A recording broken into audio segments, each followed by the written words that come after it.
The Pitcairn organization, working against time and in secrecy, designed and built the Sesquiwing airplane. This plane could be fitted with two different classes of engines, making it possible to have it entered in two different events. The engine change was achieved with masterful simplicity by using a specially designed portable rig supporting two overhead hoists. After winning the efficiency race with the PA-2 powered by the 90-horsepower Curtiss OX-5 engine, pilot Jim Ray taxied the plane to the waiting mechanics and the engine change rig. The well-rehearsed crew made the engine change to the more powerful 160-horsepower Curtiss C6 engine in less than 30 minutes. The Sesquiwing Reborn astonished competing pilots and spectators alike by winning both races and defeating Casey Jones, Curtiss's ace pilot. Also in 1926, Pitcairn introduced the PA-3, a newly designed commercial airplane designated the Orowing. It was designed around the sturdy Pitcairn fuselage and utilized surplus Curtiss Oriole wings.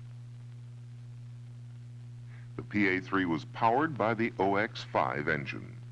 Its excellent flight characteristics and economy of operation made it a safe, reliable passenger-carrying aircraft.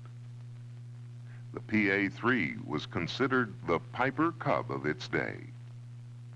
The Orowing was followed by an all-new sport model designated the PA-4 and named the Fleetwing II. It was powered by the popular OX-5 engine. Before the PA-4 was mass-produced, the Post Office Department awarded an airmail contract to Pitcairn Aviation, which extended from New York to Atlanta, and subsequently a second route from Atlanta to Miami, Florida. The route was over mountainous terrain and was noted for its hazardous weather conditions. The situation called for an aircraft that was exceptionally stable and capable of carrying up to 500 pounds of mail at speeds in excess of 100 miles per hour. To meet this challenge, the Pitcairn organization designed a new plane to service the mail route. In July of 1927, Pitcairn Aviation introduced the first Pitcairn mail wing, designated the PA-5. It was the first in a series of mail wings destined to serve the aviation industry in the United States and Canada. In order to meet the schedule of early morning mail delivery for distribution along the mail route, the mail had to be flown at night.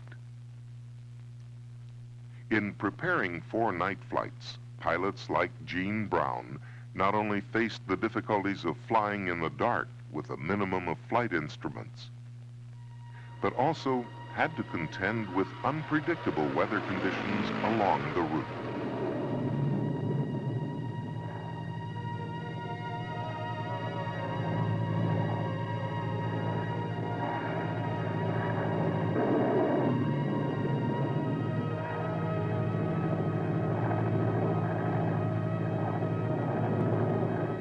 In spite of weather conditions, including rain, fog, ice, and snow, the Pitcairn pilots compiled an enviable record of completing better than 90% of their flight schedules.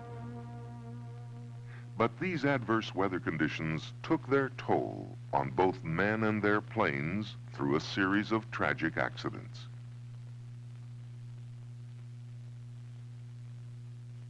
However, most Pitcairn pilots were able to walk away from accidents because Harold Pitcairn had made the decision to use square tubing in place of round tubing as main structural members in his aircraft. Because of its exceptional strength, square tubing was built into the design of all Pitcairn airplanes. Many of the important technical features of the PA-5 mail wing planes were incorporated into subsequent models of aircraft, such as the PA-6 with its greater speed and increased payload. The PA-7 proved to be an excellent airplane with which to service the mail route and was also a desirable sport plane. The PA-8 was capable of delivering a 1,000-pound payload at speeds up to 150 miles per hour. The success of the Mail Wing series of aircraft produced increased sales and required an increase in production facilities, which could not be achieved efficiently at the Brynathan plant. To accommodate this demand for increased production, Pitcairn relocated the factory to a modern facility located on his airfield near Willow Grove, Pennsylvania. In 1929, the decision was made to discontinue the use of the Brynathan field. Though achievements and success had come during Pitcairn's work with conventional aircraft, his experiments with rotary wing aircraft never diminished. He recognized the dangers presented by fixed-wing planes when insufficient forward speed rendered their controls ineffective. Pitcairn envisioned rotary wing flight, a system for remaining airborne independent of forward speed, as a solution to safe flying. One of Harold's early rotary wing experiments was the utilization of jet power to achieve flight. It consisted of a model containing tanks of compressed air and CO2 gas. These were connected by means of flexible tubing, which directed jet power out through the tips of the rotor blades. The successful flight of this model was a testimony to Harold Pitcairn's ingenuity.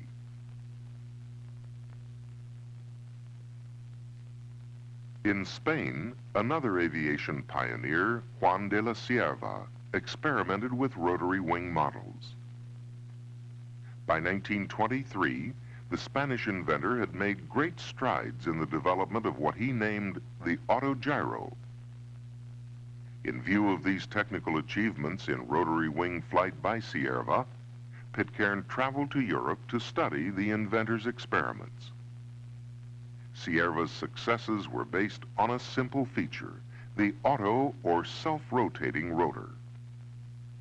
Cierva also solved the problem of the advancing rotor blades having greater lift than the retreating blades, causing an imbalance of lift. In 1928, Pitcairn traveled to England for a second meeting with Cierva. During this visit, Harold flew the autogyro to learn firsthand its unique characteristics. The visit concluded with an agreement between Pitcairn and Cierva, allowing Harold to purchase the patent rights for the development of the autogyro in the United States. Harold also purchased a Cierva C8 autogyro and had it shipped to the Brynathan facility.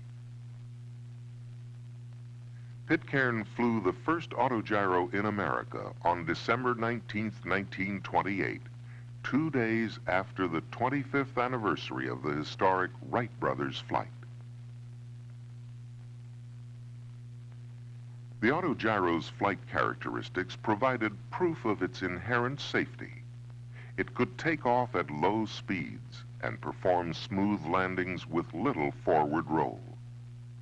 These safety features in an aircraft offered the exciting possibility of using small fields or lawns as landing sites.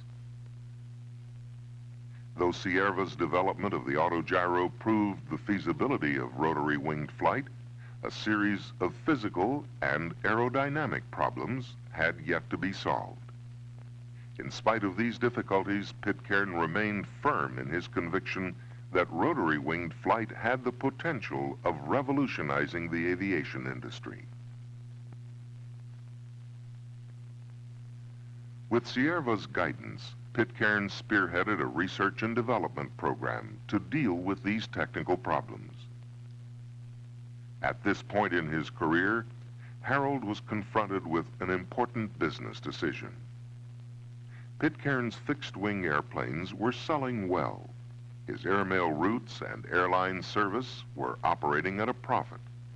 But to continue these services, and at the same time develop the autogyro would require greater sums of money than were justified at that time.